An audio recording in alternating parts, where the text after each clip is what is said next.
ঋণগ্রস্ত ব্যক্তির উপর কি কোরবানি ওয়াজিব কিনা?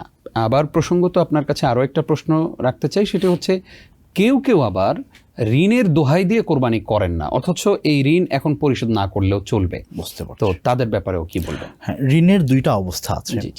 একটা হচ্ছে যে এমন ঋণ যে যিনি আমার কাছে ঋণ পাবেন, he is knocking the door, যে আমাকে আমার পাওনা দিয়ে দেন। বারবার ফোন দিচ্ছে, আমি রিপ্লাই করছি না, টেক্সট করছে, আমি দেখছি না। আমি বুঝতে পারছি যে ওনার অসুবিধা, আমার কাছে উনি অর্থ পাবেন, আমাকে সেটা ফেরত দিতে হবে।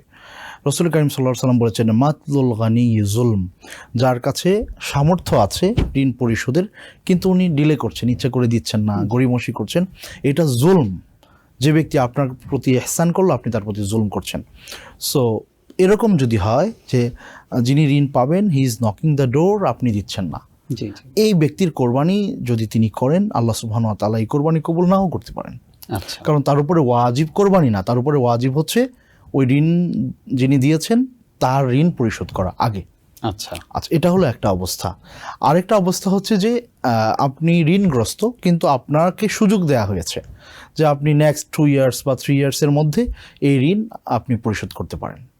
যে অনেকে মানে হয়তো আপনার ব্যবসা করছে, উনি হয়তো ঋণ নিয়েছেন, সো তাদের সাথে এভাবে মানে চুক্তি হয়েছে যে আপনি নেক্সট 5 ইয়ার্সে আমার ঋণ পরিশোধ করবেন। সো 5 ইয়ার্সের মধ্যে তিনি বাধ্য না এই ঋণ দিয়ে দেয়া, তাহলে উনি যে কোনো কাজ, যেমন ওনার সংসার পরিচালনা করছেন, সব কিছুই করছেন এবং প্ল্যান মাফিক উনি সেই টাকাও সেখানে সেভ করছেন ঋণ পরিশোধের জন্য, ওই ব্যক্তি অবশ্যই কোরবানি করবেন। তিনি ঋণের দোহাই দিয়ে কোরবানি বন্ধ রাখবেন না। Adin Television, a complete way of life.